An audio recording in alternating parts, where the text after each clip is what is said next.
প্রিয় শিক্ষার্থীবৃন্দ, আসসালামু আলাইকুম। 2.1 এর সরল মুনাফার অধ্যায় শেষ করে আমরা চক্রবৃদ্ধি মুনাফা 2.2 এর অধ্যায়ের সকল অঙ্ক শেষ করার পরে এবার আমি তোমাদের সামনে সৃজনশীল প্রশ্নে ওই অধ্যায়ের সৃজনশীল প্রশ্ন নিয়ে হাজির হয়েছি। সৃজনশীল প্রশ্নে যেটা 13 নম্বর প্রশ্ন এখানে দেওয়া আছে। 13 নম্বর প্রশ্নে কি বলেছে আমরা পড়ে আসি, চলুন দেখা যাক। দেখেন এখানে বলেছে একই হার চক্রবৃদ্ধি মুনাফায় কোনো মূলধন এক বছর অন্তে মানে এক বছরে চক্রবৃদ্ধি মূলধন 19,500 টাকা এবং 2 বছর অন্তে চক্রবৃদ্ধি মূলধন হলো 20,280 টাকা হলে তাহলে ক নাম্বার বলছে মুনাফা নির্ণয় সূত্র লিখো, খ নাম্বার মূলধন নির্ণয় করো এবং গ নাম্বার বলছে একই হার মানে ওই যে হারটা পাবো সেটাই একই হার উক্ত মূলধনের জন্য 3 বছর পর সরল মুনাফা এবং চক্রবৃদ্ধি মুনাফার পার্থক্য নির্ণয় করতে বলছে। গ নম্বর প্রশ্ন একটু বড়। গ নম্বর প্রশ্নে সরল মুনাফা এবং চক্রবৃদ্ধি মুনাফা মানে মূলধন বের করে মুনাফা বের করে তারপরে সরল মুনাফা এবং চক্রবৃদ্ধি মুনাফার মধ্যে পার্থক্য নির্ণয় করতে বলছে। প্রিয় শিক্ষার্থীবৃন্দু, আমরা এখনই তোমাদের সামনে ক নম্বর প্রশ্নে যেহেতু বলছে মুনাফা নির্ণয় সূত্র লিখো, আর মুনাফা নির্ণয় সূত্র সরল মুনাফা না চক্রবৃদ্ধি মুনাফা বলছে সেটা উল্লেখ করে দেয় নাই। এই জন্য আমরা এই সূত্রটা এখানে আমরা দুইটা সূত্রই লিখে তোমাদেরকে বুঝিয়ে দেব। ক নম্বর চলুন দেখা যাক। ক নম্বরে বলছে যে মুনাফা নির্ণয়ের সূত্র। এখানে মুনাফা সরল মুনাফা সমান আই সমান হলো কি PNR এবং চক্র বৃদ্ধি মুনাফা সমান আমরা জানি P into 1 plus R to the power কত N মাইনাস P। প্রিয় শিক্ষার্থীবৃন্দ, এখানে P into 1 plus R to the power N এটা হলো কি চক্রবৃদ্ধি মূলধন থেকে যদি আসল বাদ দিই তাহলে মুনাফা থাকে। এখানে দেখেন এখানে একটু পরিচয়গুলো দিয়ে দিই। এখানে আই সমান হলো কি সরল মুনাফা এবং পি সমান হলো আসল এবং আর সমান হলো কি মানে মুনাফার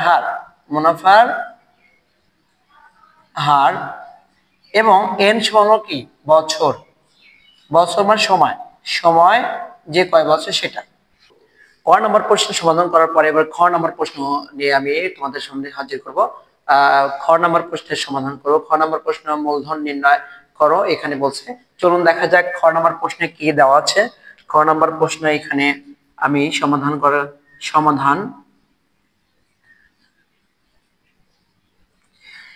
এখন খ নম্বর প্রশ্ন বলছে এক বছরে চক্রবৃদ্ধি মূলধন, তাহলে এক বছরে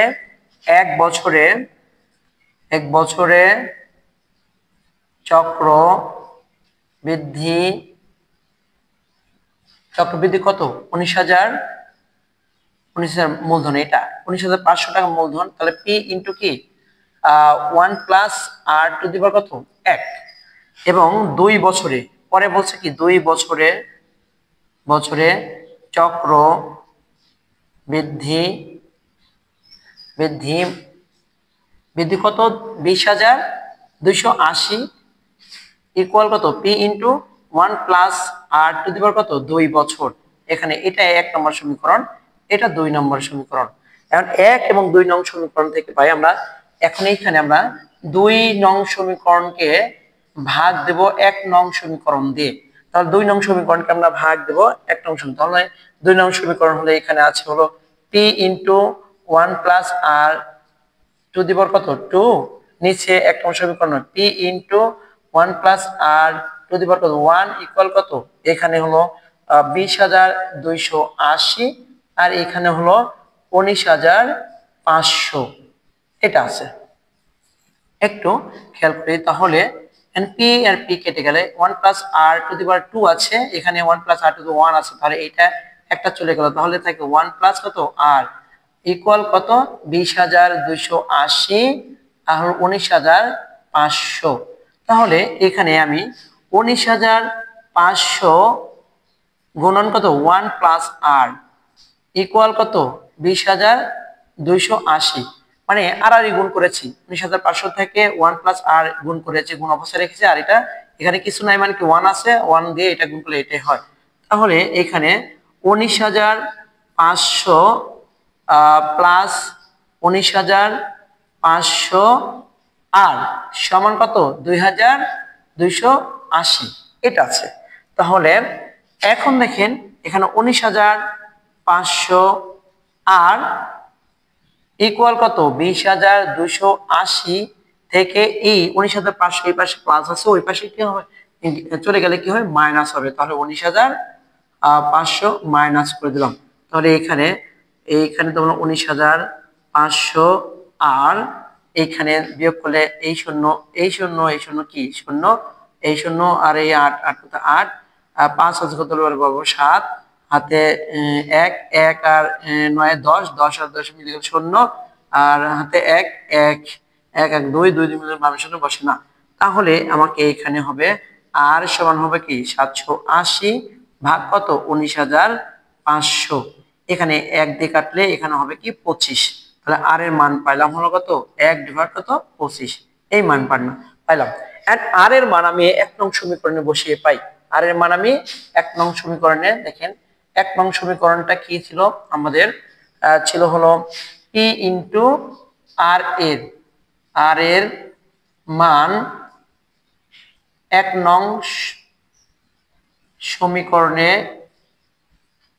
বসিয়ে পাই। তাহলে এখানে p ইনটু কি 1 plus R two the power কত 1 ছিল ইকুয়াল কত ছিল আপনার হলো 19,500 ছিল 500। তাহলে এখানে p ইনটু কি 1 প্লাস আর সমান কত 1 ডিভাইড কত 25 1 ডিভাইড কত 25 আর ইকুয়াল কত 19,500। প্রিয় শিক্ষার্থী এখানে 1 দিলেও হবে না দিলেও হবে। তাহলে এটা ক্যালকুলেশন করলে আমাদের হবে হলো 26 ডিভাইড কত 25 26 ডিভাইডেড 25 এটা গুণ অবস্থা থাকলো 19,500। তাহলে এইটা আমরা যদি গুণ করি তাহলে p সমান রেখে দিই তাহলে এটা ভাগ আছে ভাগ হয়ে যায় তাহলে এই নিচেরটা উপরে যাবে আর 26টা নিচে আসবে। তাহলে 19,500 এখানে 26 নিচে গুণন কত 25।